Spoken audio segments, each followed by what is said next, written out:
This is Phantom Electric Ghost. We're live on the air with Ben Barbic, and you're author of Rise and Climb. You're a musician on Rebel Sound Records, and you're the author of Rise and Climb, which is on Simon and Schuster. So I wanted your memoir goes through like the time you climbed from a wildfire and an earthquake 4 years later and destroyed your childhood home. So it's going to talk about writing music, your physical training, your creative work, and your discipline takes the same muscle. So that's giving people a little like no, that's a good summary right there. I love the it. Elevator pitch for who you are. The other thing we do before we get to the heart of your story, we always ask a couple of questions. What motivates you, and why do you do what you do? Well, music has always been my safety. The place that I go to get stability in life. So from that early age, music was where I went. And it was the world I could go inside, and no matter what was happening outside the world, that was my place. So it very early in life became this thing that I loved doing, but also gave me this sense of peace and this other world that you can go to. And so from that, it was basically I got hooked. And so, just never stopping music creation was what I was all about. Hungry for it, man. Hungry for sound engineering, hungry for getting on the mic, hungry for anything, music related is what I'm about. I think that's awesome because I'm 57. I've been playing synthesizers and keyboards and wind instruments since I was like 14. Yeah. And I do it because I love it. I put a lot of stuff out. Yeah. But it's like I do it because I love it.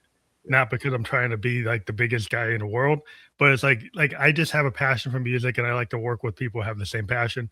And I think it's like what I find. I talk to a lot of creative people, like writers, film directors, artists, actors, whatever, even entrepreneurs.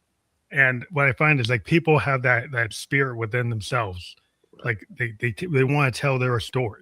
That's right. They have a vision, and they just don't want to go and play the oldies in some like club every night, somebody else's song. They want to play their own song.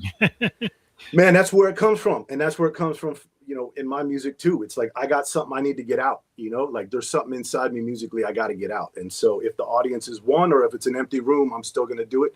If the audience is 10,000, the audience, I love the connection with the audience, but at its core, it's something that's an internal journey for me, So it's not to be cool. It's not to be, any of these things. It's really, it's from an internal perspective. I'm sure it's the same for you, and it's like, there's no end date to it, like there's no age or place where it's like, oh man, I'm going to stop doing that. Like, every stage has had, another thing to dive into, and we're at a unique time now in music evolution, but every stage. And so I've enjoyed every single one of them, from the first time you get a mic to the first time you get, like for me, it was first Pro Tools rig, first 8-track, it all has this special feeling on the journey, Yeah. Cause I'm a big guy. When I started, back in, I'm a child of the 70s. So I'm like 79, 78, I got like a Casio.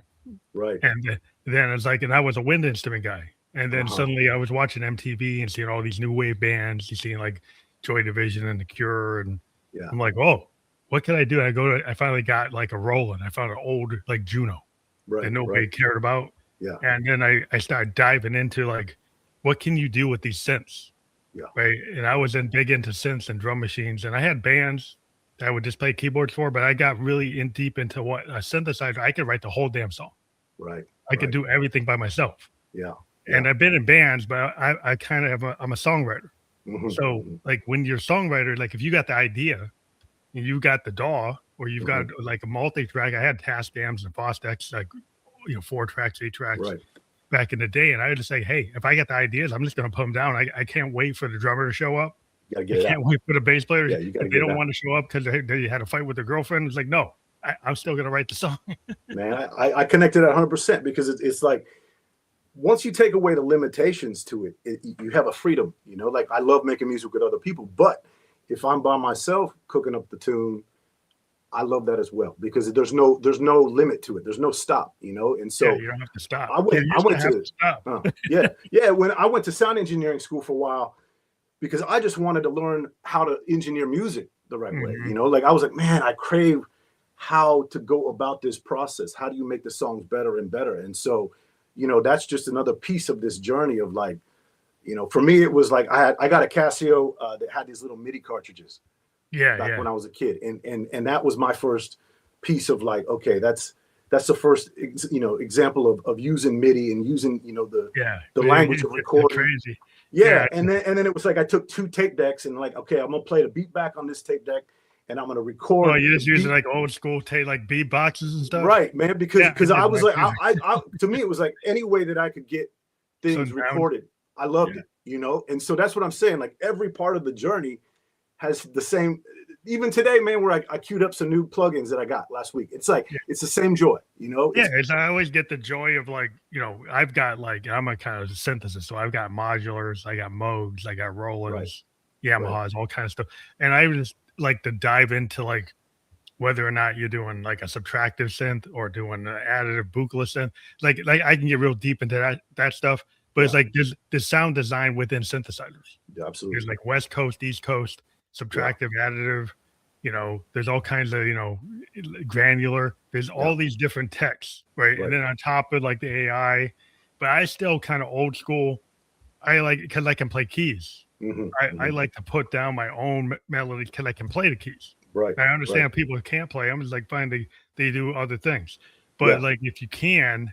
It's so rewarding to actually take an idea in your head and get it down on a guitar or a bass or a keyboard or anything. It's like if you can actually do that. And I know some people have found that like you can have this alternative method of just using a DAW to get to the same place, or using an MPC to get to the same place. I know back in the day. For sure. And they're all, to me, they're all relevant. Like a good rhythm maker brings a rhythm, and sometimes they don't even know how to read music or something like that, right? Oh, like sometimes, but they make great work, or they're sample artists and they make great work. And so, I also love that about collaboration with other producers, man, because like a lot of times I'll reach out to producers looking for the right fit, or they'll reach out to me, and then I put the top on it with the vocals, and then I mix it and master it. And so, I love that too, because it's like, okay, how does that person, interpret what would work for me? Oh yeah, it's an adventure. It's an adventure. Every time it's like you get some guy, like I was working with some jazz guys, like a fusion guys, and they're like, they're really old school, and they're like a Herbie Hancock type of thing. I said, and they got this mindset, and then, but he's like, if you show them like, something on an MPC, they're like, just play it live, man. Yeah, I know. They're kind of like that, but it's like, but if you can convince them, like I was playing with some modular stuff, and that's kind of like MPCs. Like you can just get this stuff to just create these weird things, right? Like the synth heads create these weird loops, LFOs are running and running all this stuff, and they say, "What is that?" Well, you could do something over that. 100%. And then when they realize, like, well, it's not traditional, but like, could you go with this? Yeah. Could you do something with it? Because if you can come from different places, just because you never heard it before doesn't mean it's not cool. That's exactly right. Well, and I mean, that's some of the fun of it too. Like if I get stems on a rhythm, like sometimes I'll hear something, I'll be like, okay, I'm gonna need to really change this, but I hear something in this tone. Like this guitar has something in it, so I'm gonna need to lo-fi it. I'm gonna want to do some pans on it. I'm gonna, whatever it may be, man. Sometimes it's sitting in there, and sometimes it'll be just like one phrasing in the whole song, and I'm like, no, man, that phrasing right there, we're gonna loop that phrase. You do your stem separation, and you find that phrase, and then sometimes it's like you take something, and you just run it through a filter. You run it through like a CP3 mixer, you run it through like an old like Moog filter, or you run it through something like some old school stuff from like 74, or like a virtual recreation of something from 72 or 68 or 65 or 54, like because you're looking for a certain sound, like you want the Elvis sound. You want the Johnny Cash sound, or you want the Clash sound. So you look, it's like, how did they get that sound? And then you figure out like what's going to get you to that. That's right. And that's the joy. I mean, look at us, man, excited about this. Like, this is it, man. I mean, this is seeking out that sound or cracking the code of how they got it, or, even as an engineer, like constantly trying to add in new things to kind of just take that mix to the next level. Like, man, how did the top level pros make that? How did they make their drum sound like that? you know, Yeah, it's like how they mic. I was always looking into like rock bands, like Led Zepp, like Rolling Stones, The Who, and yeah, they really had the engineers. right, Like Eddie Kramer used to work with The Who. He used to mic the drums, and Keith yeah, Moon was a crazy drummer. right, Yeah, right, and he had to mic him a certain way because the guy's so dynamic. yeah, Same that's thing right, with like John Bonham from Zeppelin. yeah, Like you had to put the mics kind of far away yeah, because yeah, the guy's hitting so hard right, that if you put it close, like a jazz guy wants it super close, yeah, yeah, yeah. it Just ain't blow it gonna out. cut it. Yeah, you just blow it out. Yeah. So that's all that stuff. And man, look at that. I mean, this is all part of it. You know, it's like the fundamental seed then branches out, you know, into all these different ways, man. From the earliest, you know, the earliest experience with music and listen to the earliest tracks that kind of, you know, elevated me up or elevated you up. And then, you know, continuation of that where like, to me, it was like, I always wanted to be in the room, or I wanted to participate on the tunes that, you know, were really connected to me. Like it was like, I wanted to jump into the world, like into the studio, into the music, man, like that. And so that was, that's a cool thing. I mean, because being on the board is super cool because like I'm a big like connoisseur of music. I listen to everything, right, from Sun Ra, you know, they're listening to like, I'll listen to like, Waylon Jennings. yeah, right, Like I'll listen to like punk rock. I'll listen to classical Bach, Chopin, anything. I just like anything that's hit, that's cool. right, And exactly. the way I like it, like with producers, Yeah. is like you can take all your influences, Mm-hmm. right? And then you listen to some new kid comes in, right? Yeah. And you have all the influences, all the stuff you know. Mm-hmm. And then this kid comes in and they're like, they're showing you something you never heard before. Yeah. And then you're like, well, am I just going to take my influences, try to guide them away from what they're doing, or actually make them better on what they're doing, like make their secret sauce better? For sure, man. I like that because I think it's a balance on that, because, we don't ever want to be rigid, because then if we get rigid, we get stale, So like, I always like to say, even if someone just picked up a mic or just started with their instrument, like there could be something in that where they're coming at it a different angle, where it's like, I'm gonna pay attention to what they're doing. Now I'm gonna try and guide them with my experience, but I also, want to put a little bit of hesitation on just no, this is the way you do it. Yeah. This is the only way you do it, because that's where I think you can kind of lose track of musical progress, which to me is such an important aspect of making music. Stay fresh. I really think like the underground and like the bottom 500 and the stuff that's going on in clubs and stuff that's going on with mixtapes. And like, I'm always looking for, like, I've been interviewing bands since 2016. Right. There are like 1,400 episodes. I interviewed tons of bands or artists. And I'm always looking for the people that like aren't in the top 20. Right. Because the people who are coming from the underground, that's where all the stuff's happening. Like, to me, it's like that, where the people are doing things like, like the engineer would say, don't do that. And I would say, like, do that. Yeah, do that. Yeah. Yeah. They don't have people telling them that, and, well, and also I think I don't want to speak on everybody at the top, but like, you're allowed to have much more freedom with less pressure, and I think that there's something exciting about that too. Like I do think back to when I first started getting on a microphone, and it was like there was no blueprint. I hadn't done it. I had done 10,000 hours, so it was like I was in hour one. So it was like whatever I could grab, I was grabbing. You gotta learn. You gotta learn it, man. So that's a fun phase, where you don't have the blueprint to run off of. And what I constantly really try and do as an artist is not get too concrete in that thing. Your rigidity. Yeah. Because I think there's a famous thing that Orson Welles said, because he's a great film director, right? Yeah, he was. And if you ever think about Citizen Kane, visually that movie had stuff that had never been done before. Right. And all these people asked him, it's like, oh, how'd you do that? And he basically said in an interview, like, I didn't know what you couldn't do with the camera.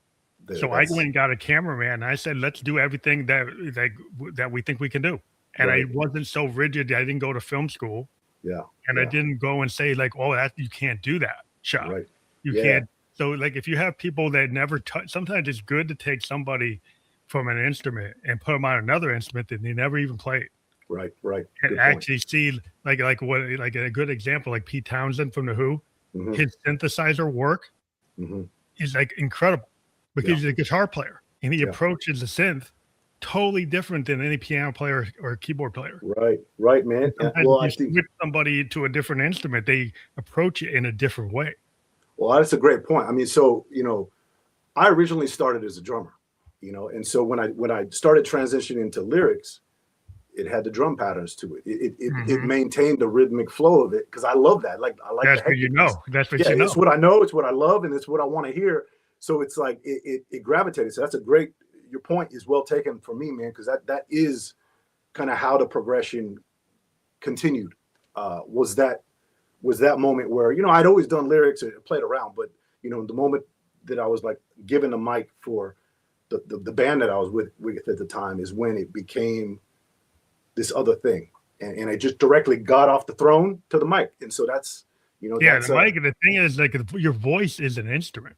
right. There are a lot of times you talk to guys who are like play instruments. They're like, oh, they poo-poo singers, and it's like having a voice is a skill.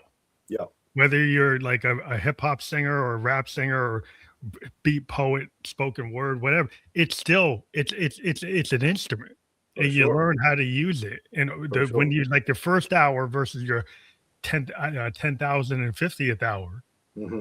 Hmm. like you have learned a lot of things, Yeah, right? absolutely. And you learned how to use it and what it means, Hmm. the Hmm. how your inflection, like how you like the distance from the mic, how you like elongate things, how you Yeah, enunciate things, how you like, there's all these things that are like you could go into a whole dissertation yeah, on right. everything you can do with your voice. That's right. 100%. 100%. Yeah, I mean, and it's kind of endless with every medium. That's what I really enjoy about it is it's endless. It's Yeah, endless how far where you want to take it or what you want to add to your toolbox in whatever craft you're working on. So yeah, man, that's a long story for that. That's my origin right there. That's yeah. you know Well, I think it's cool because I mean you've got your multimedia. You got a book yeah, where you've done a memoir, but you're yeah, also on a record label. yeah, So like I think being a writer is all about being a musician because like when even if you're not singing, yeah, like jazz musicians, we tell stories absolutely, without even saying anything. absolutely, So it's like yeah, we're all about telling stories. So it's like yeah. being an author is not so different. No, no, no. Armand's always telling stories, and so it was for writing, dude. It was like I was going somewhere for music, and I was in an airport at a layover, and I just started kind of writing my story how I got there, and that's how I started writing my book. I was like, dude, I got time. I'm gonna just start typing out. And so it went kind of from my phone to my laptop, and then turn around, and I kept doing it, and then it became this other medium that kind of fit the same way that music did, where I could, if the voice is tired or it's late at night and I don't want to make music, I can sit down and write and work on the story Hmm. and change it, make it better. Like, oh, I'm not telling the truth. I'm not diving into the truth here. I glazed over it. I did lazy writing on this and then pushing it and crafting it. So like you just mentioned, man, it's a very similar craft in the way that you approach songwriting or the way that people approach writing books, because it goes to the same place, and I Yeah. think it's transferable. I think a lot of times for musicians, and I would assume if an author is a musician in any way, that would help them with music as well.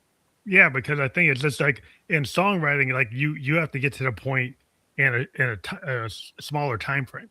Yeah, Like a exactly. book can have a very large time frame. It can be Oof, 60,000 words, 200,000 words.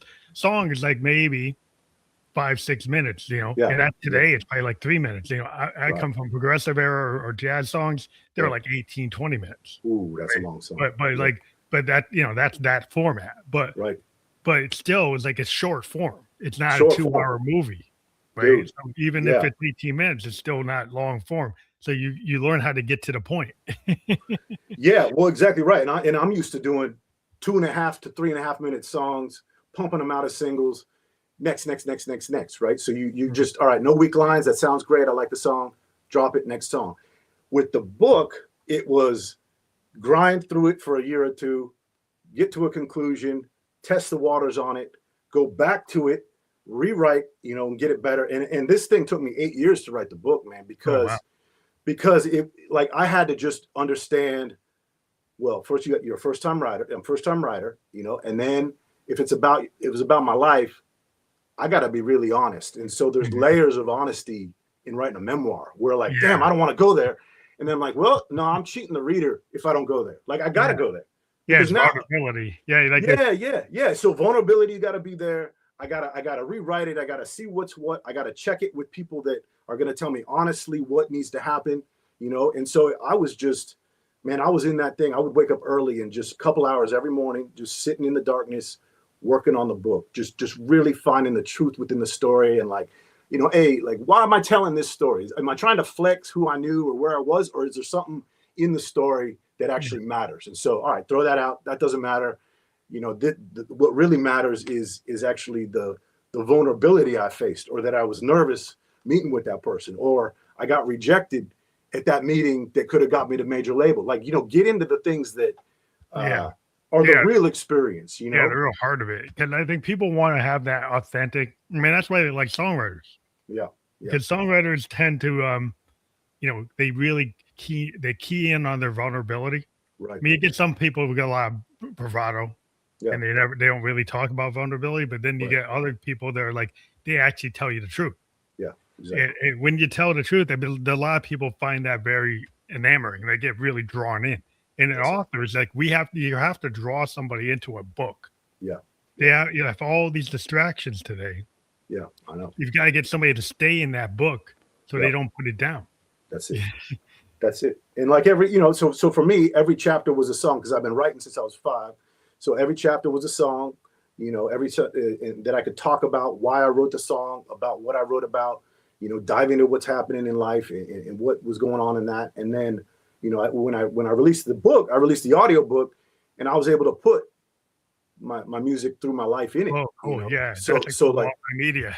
yeah. And then I'm going to put a soundtrack out in October where, like, I'm maximizing, you know, the music within it. And so, you know, that was a nice tie-in, because I think you're right. It's like, to hold someone's attention span, like, you got to earn it, you know. And if you got weak lines, or you got a weak chapter or something, then I feel I didn't earn it. And it's just like listening to an album. Like, you know, you want to make sure, you know, that you're putting stuff on there that you're not just saying, all right, let's just throw that one in. But like, you don't want to. Well, you think to me is like, I love albums from a childhood 70s. You know, I used to listen to like everything through. But like some people like, but it's kind of like this thing. The Beatles created the album format. Really, they kind of were the champions of it. And once Sgt. Pepper's came out, people realized, oh, albums aren't just for putting your greatest hits on, because most albums were basically greatest hits. You know, up into the 50s and in the 40s, like albums were just like, they have a single and then they put all that crap on it, maybe a couple singles, but they weren't. And then they create greatest hits records, but nobody really had these really great albums. Yeah. So like you had like jazz guys like Davis, like go and create these great jazz albums, and the whole thing, you had to listen to every song. Yeah. They take you on the journey, man. Kind of brought that back, and Dylan did too. Like in the early '60s, like between Dylan and the Beatles. Yeah. And then the Motown bands, they just like with the Funk Brothers, they just everything they did was great. Yeah, that's I love like that. Everything they did is great. So with the whole album's so great. Yeah, well, and then it's hard to duplicate that because that was the blueprint, and then you try and do. I mean, that's the challenge, but that's the beauty of an album, and that. I mean, that for me, man, is like that's also what I'm you know, because I usually release singles, like doing the album here, tying it all together, bringing in some bigger artists to kind of help me frame this thing. And tie it all together to where it all makes sense, where I can have some acoustic, some reggae music, some hip hop music, but that's all me, right? That's all me and what I am. So it's just tying together the thread of truth in my music and doing it gracefully enough, if you will, that you could go on that journey, and it's not like, well, man, I was liking this, but now I'm over here on the journey, and that doesn't match. So because the album has to have a feel, you know. Exactly. And that's why I was saying, like, the Sgt. Pepper's is not a concept record, but when you listen to that record, everything kind of flows and you stay in it. Most people who pick up Sgt. Pepper's, they will stay in that record. Right. Or they pick up, like, you know, any of the great hip hop records, like Kendrick Lamar, Butterflies. Like, people stay in that whole record. They don't skip around. It's like, that's when you know you have an artist that really drew you in. Yeah. Because you stay in. Yeah, dude. Yeah, I mean, and that's, those are the original seeds that kind of that plant and inspire, man. To me, it was Naughty by Nature's self-titled, their debut album. That one on tape, I could just listen through the whole thing, man. Whole thing, I love the journey, dude. And so when you say that, that was one that just completely captured me, dude. And like to this day holds a special place. Yeah, because music triggers like memories. Yeah. When you have a favorite song, if you hear it, your brain kind of pulls in, and that's why like once the artist puts a song out in the world, the fans own it. Yeah, and every fan interprets that song from the way they fit it into their life. That's and right. when they hear it, they bring back like pictures, bring back scenes. Yeah. And so that's what you want your audience to kind of feel that way about what you've created, that it becomes part of their life. Yeah, dude. And actually, I like your point here, because there's one thing on sometimes people will think I say something and I actually say something different, but I actually don't want to correct them, because it's like I like that they took out of that something that fit for them, because usually if they come up with something, it's like, oh man, I love that line, and then it's something that really fits for them, and I'm like, oh man, I don't really want to even change that, because interrupt their opinion, because that's how they experience it. It's like, oh, I don't even want to put the lyrics up for people, only because I love the self journey that sometimes people can have with the art, A lot of times, like famous songs, people got the lyrics totally wrong. Exactly. I mean, tons of Stones songs, tons of Beatles songs that people got the lyrics totally off. They make a Saturday Night Live joke about it, but it's true. Most people do not actually hear what the artist actually said. Yeah. And I interpret it. And I like that. I mean, even like, the early influence of me, like the Nirvana tunes and stuff, like once I sat down with the lyrics, it became something different, like it's not the same. It's what you heard. Yeah. And are they both good? I guess they're both good, but like, that interpretation of art, I struggle with that, because sometimes people will be like, Ben, can you put the lyrics up so I can sing along to it or read it? And I always do if people ask, but like part of me wants the experience to be independent, Yeah, because it's kind of like I've always tried to tell people, like, because the voice is an instrument, sometimes like there was a famous band, Yes. Oh yeah. And the lead singer is kind of known for doing these very eclectic lyrics that when you try to analyze them, you really can't make sense of them. Right. But the point is, if you listen to how he sings it, he's treating his voice like it's an instrument. And the words are more like the notes that an instrument is playing. So it really doesn't matter. It actually is the ambience of the song. And the lyrics are, even if they're kind of weird, it's like, what does that really mean? Yeah, it doesn't matter. See, I think, dude, I like you saying that, because that gives permission on that, because this is something I think about a lot. Like tonality, if you're limited to the English language, your tonality is limited to a certain box, right? But when you remove that, you now have a bigger toolbox. And I agree with you on that. Like when it becomes just the sonics of it and the feel of it, I do think I actually think you just inspired me to give myself a little more permission on that, because I think there's really something to that. And if it sounds good and it feels good, then it's okay. It doesn't always have to be articulated as perfect. Like in jazz, we scat, Yeah, right. And you do these vocalizations, it doesn't mean anything, right? But it's the mood. Right. And even then, you start playing with words, and they're like, what do those words really mean? And you start putting like different like patterns together, and it might just fit the actual mood. It fits the scene, but it doesn't mean exactly what you said. Yeah. And that's always been the poetic trick. Like artists always have some duality or levels to their lyrics, where they could have multiple meanings, right? Or they're trying to say something, get past the censor. So they put something in some kind of coded language, right? They put it in like like ethnic, like just a dialect. And if you don't understand it, like I was listening to some British music, I had no idea.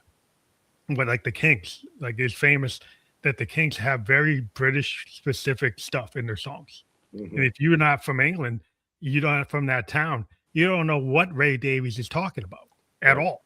Right. You might get the vibe of the song, but you have no idea what he's talking about. For sure. Yeah, that's great stuff. But I think it's really cool because like it opens up. Like, I lived in Japan, Mm-hmm. and I used to listen to all these Japanese rock bands, and they're speaking in Japanese.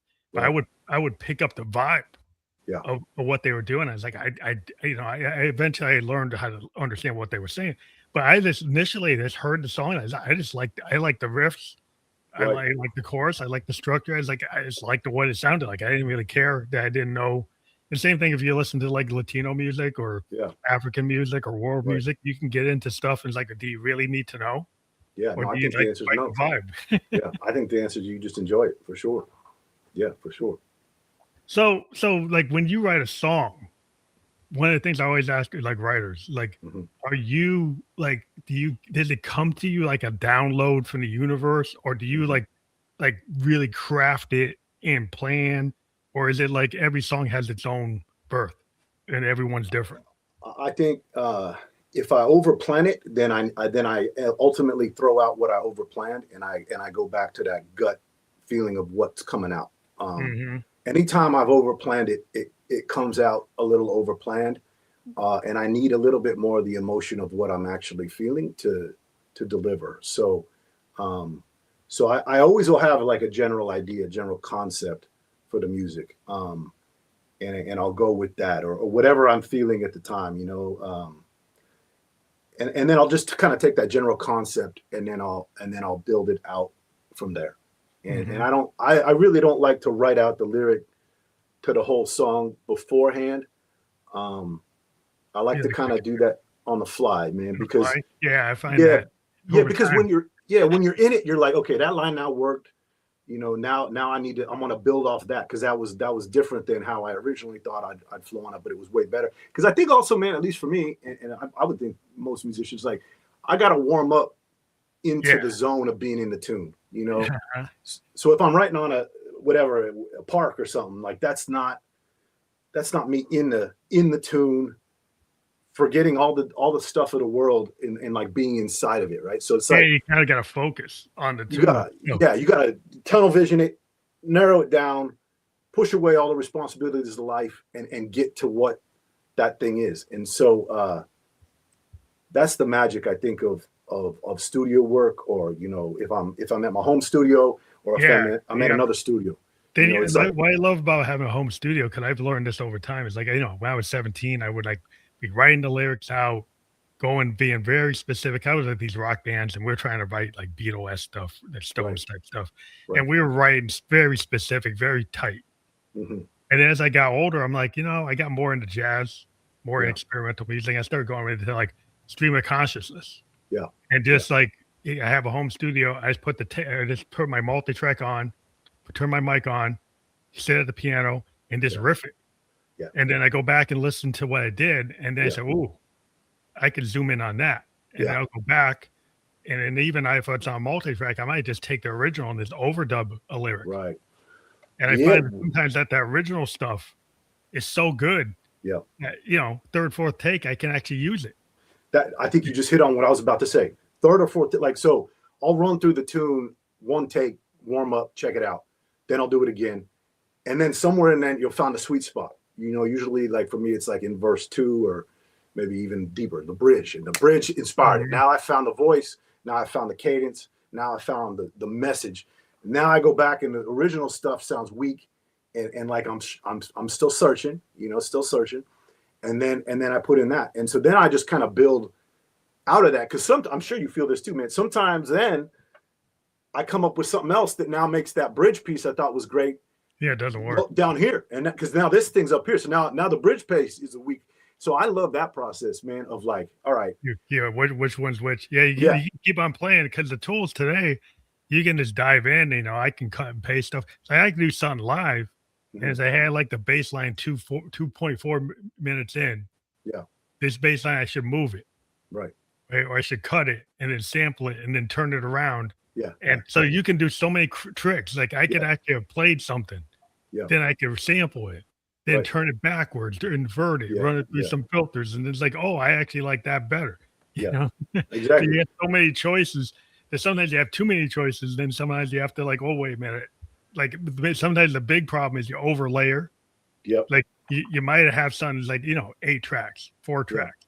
Right. You put down 16/24. Yeah. Then you find out that it sounds better with like 4 or 6. And then you just pull it. Like Prince used to run into this. Yeah. Prince, Yeah. I'm a big Purple head. Uh-huh. I have tons of his outtakes and stuff. Right. He would go and write these songs with tons of layers. Uh-huh. By the time they came out, he dropped most of the layers. Yeah. Yeah. And it would find that the really raw kind of demo-like version Right. actually was better than the fully produced version. But you can actually find the fully produced versions, and you're like, he actually made the right choice. Yeah, well, dude, it's like and that's the search for it, right? You layer it and then you lose. For me, like, all right, now I got 5 background vocals and a harmony under it. It loses the soul of the original vocal because you don't even hear the nuances of it anymore, right? And so Yeah. strip it, like sometimes it works on hooks and things like that, but sometimes the magic's gone. You don't even realize the magic's gone because I kept plugging it, adding. Like, yeah, I'm 4 days away. 4 days ago it was good, and now I'm in this whole different world. yeah, like version 101 Yeah, doesn't sound as powerful as version 4. right, exactly. Like version 4, and it might not be perfect. This is the whole thing I always did, the perfection trap. That if you go back and listen to stuff from the 70s, 80s, 90s, and you actually listen to stuff that was done like on tape, Right, like it was done on tape, it wasn't digital. right, There's a lot of like cuts and stuff. There's a lot of mistakes. yeah, Like if you actually really listen, there's a lot of Right. mistakes in classic records. right, But those mistakes actually are like in painting, if you like put something on the canvas and it's like Yeah. you made a decision, that's what it is. right. Sometimes that's okay. But I think sometimes today we like run into a problem like, you really need to fix that? Maybe you shouldn't. No, probably not, man. Well, because it never bothered us. Like I never listened to an old record, and I'm like, man, that's unacceptable. Like like the mistakes. Rarely do I think it takes away. I mean, other than like mixing mistakes, where I'm like, oh man, like Yeah, you get saved with those. But there's some of the just the actual songwriting mistakes. I think it's great. I mean, that's I'm actually putting together a live set right now where I'm going to take it out acoustic because I want to get back to, just me and a guitar, man, because that's cool. Because you strip it down like that and you get to the essence. I think it's just what we're talking about. Yeah. Like, if a song can hold like that or acapella, like this is the journey to find all the different variations. So one of the things, just because you talked on this, that's what I'm practicing right now, with the band, because it's like you bring it down to the simplicity. And I think people want that today because the people, I think they see all this overproduced stuff. Yeah, man. All this like AI stuff, and it's so perfect. I know. And it's so perfect that it's like too perfect. That's what inspired me to do it because, like, I don't use AI rhythms or anything. I always use producers. I don't use any AI for mixing and mastering or any of that. Right? I do it all in-house. I enjoy it. I'm not going to speak on it for other people. Everybody do what they want, but for me, I enjoy the process. But I also was just inspired, like, man, what about just a mic and a guitar? Yeah, like unplugged. Like old MTV Unplugged. I mean, I used to like seeing Nirvana or Pearl Jam do that. Right. Yeah, I'm a big fan of like Dylan. I mean, and Neil Young and Joni Mitchell. And that's some of the best music around. Those cats would go on a stage like 300,000 people just with their acoustic guitar. Right. Right. Yeah. And there's no props. There's nothing, no backing tracks, nothing's like you're just out there. You got to be honest. And I think that is maybe scary to people because like, you got a lot of confidence with all your backing tracks. You got confidence with all this like artifice. Yeah. But you get to the heart of music, like get raw, get real. Yeah. I think people like the moment of today kind of demands that. I think so. And well, let's get back to being fresh. Like that's actually fresh because it's taking a new lane on the thing, like, yeah, it's scary to go from like, all right, whole background rhythm with background vocals, and you could just give it to the DJ and go, right? You got a lot of safety, but it's also super exciting. And there's nuances to it where you can play it more like an instrument because it moves with you, like it's there in movement with you, and you can play it at a different BPM and it mess up and play it faster or slower, or just the environment. Like, this is a chiller environment. We're going to turn this down a little bit. We're going to settle down the lyric. We're going to settle down the music. Yeah. Cause it's kind of like what I love about, like I was listening to some guys in New Orleans Like listening to like, some bluegrass guys, some like soul Delta, Delta blues, jazz guys. Right. And they just like, they just follow their heart, Yeah. Yeah. and they got like, 100,000 hours of playing, but when they go out there, it's like totally real. Yeah. Right. Yeah. And when you see the guy, you get some 70-year-old guy playing a pedal steel or playing like a guitar and there's like slides and stuff, and they just feel it. And you're like, that is like, and then the singers are like, they feel it. Yeah. And like to me, that's human. That's what the computer's never going to replace. I think that's it. I think Yeah. that's it. I mean, and that's what dude, I'm excited about that, in this time frame. And one of the reasons why I wrote a book, Purpose Through Pain, is like, I'm excited to try and encourage people to find their lane within that too, because like we're talking about look at how lit up we are, man, talking about this. Like this is I could talk about music for 10 hours straight with passion, man. Yeah, well, I think with all this other stuff in the world, all this noise. Yeah. There's a lot of noise. There's a lot of stuff people want you to pay attention to. It has no value at all. Right. It just makes you mad at your neighbor. Yeah. It makes you want to flip somebody off. It's like what? Like, why don't you get back to like if you talk to a writer, a painter, a dancer, a filmmaker, an actor, a musician, right? They're high on what they do. Yeah. Right. They don't have to worry about anything else. It's like, yeah, man, they might have other worries, but the one thing is that very cathartic for them is their art. Right. Right.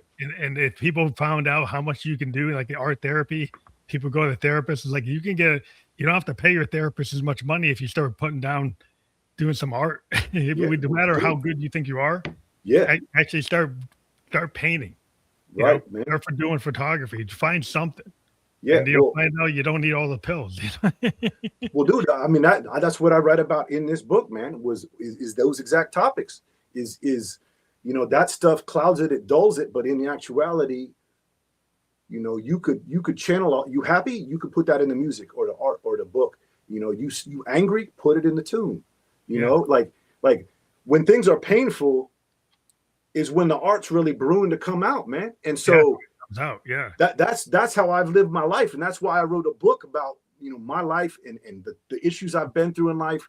Rising climb, because it's like no matter what happens, I'm gonna go home and make music.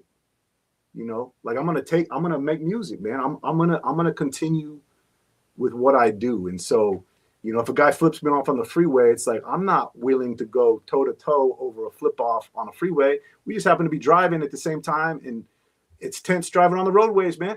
I'm gonna go home. I got music to make. I'm not dealing with this thing, like unless I'm seriously in a situation that I have to take care of. I'm gonna just say, look, man, I got things I'm trying to do in life. I have no interest in anything other than the things. Nah, because it's hard enough, man. We don't need to manufacture it. Trouble with the popo coming in. Exactly, dude. Exactly, and I talk about that too. And so it's like, when you can have that in your head, and like, look, man, I'm going through some things, but I got these things I'm doing, and I see growth in it.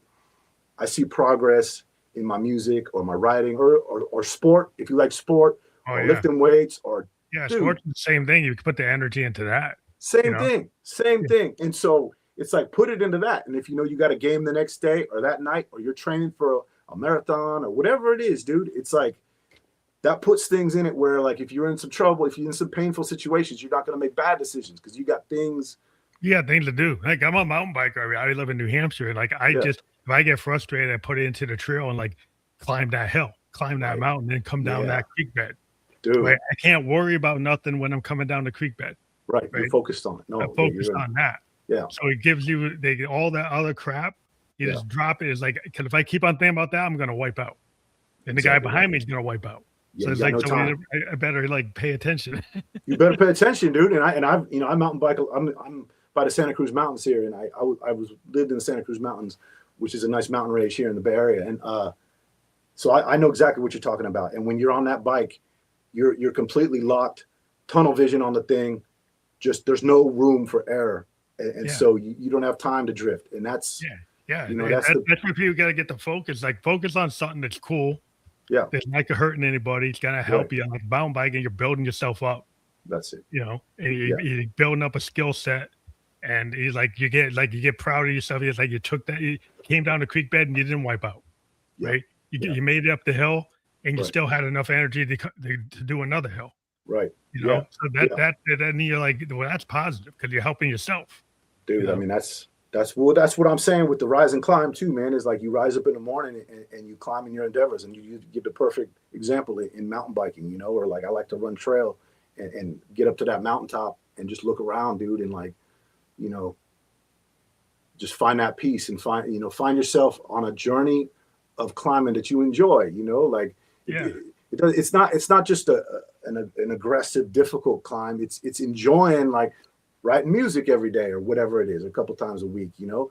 And so I'm passionate about that stuff. I think that, you know, with these different things, man, it's like that's what keeps me sane, you know, and has helped me in life. So like, I was like, as I kept writing the book, I just got to a point where I'm like, I think I got something to share with the world here. Let's see if they like it, you know? And first time I submitted it to an organization that evaluates books. They said it's good, but you got a lot of work to do. Mm-hmm. And then I went back for I think that was like 3 or 4 years after that, and I finally got it done. And I'm like, look, I think it's done now. So I submitted it to a literary agent. He's like, I could work with this. This is something I could work with. Cool. And so, you know, from that moment, it was like, wow, man, like I got this thing to that point, you know, and then I got the publishing deal on it. And what I really, you know, am proud of on the thing is like I didn't have a co-author or a ghostwriter or anything, man. Well, that's cool. That's like, definitely cool. Yeah, so many people are doing these ghostwriters on everything, and I'm like, I know. And I'm like, or they have the AI write the whole thing. Dude. And I'm like, what's the point of a memoir, right? If the chatbot did it? Exactly. It's not. I mean, you can't even really like explain it then because like you don't, you know.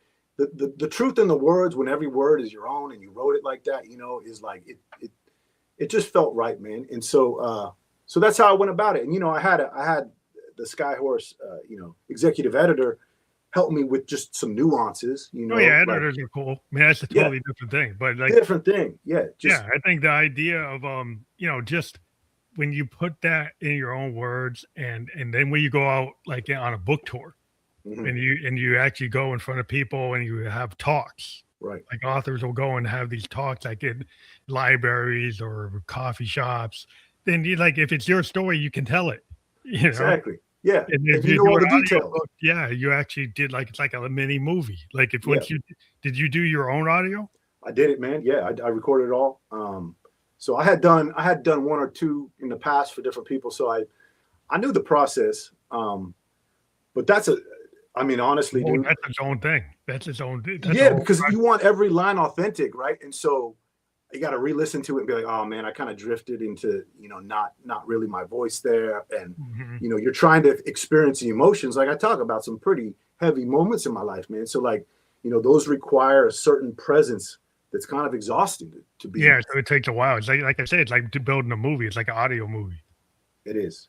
So I'm very pleased with it. I think people are really enjoying the audio book. You know, it's my own voice and my own words, and then obviously with the music that you can kind of see my progression. You got the double, triple threat there. Yeah, man. So you know, it was a good experience for sure. Good experience for sure. Well, I love seeing people who, like you're threading the needle. You got like your multimedia, you got the music, you got the soundtrack, you got the audio book, you got the book. So yeah, I think artists really start to find that there's a lot of places they are. I mean, I talk to like, you know, a singer and they're a painter, right? You talk to a painter and they're a singer. Right. People have multiple skills, but everybody wants to tag somebody as like one thing. A lot of people are like multi-threaded. They have a lot of things they do.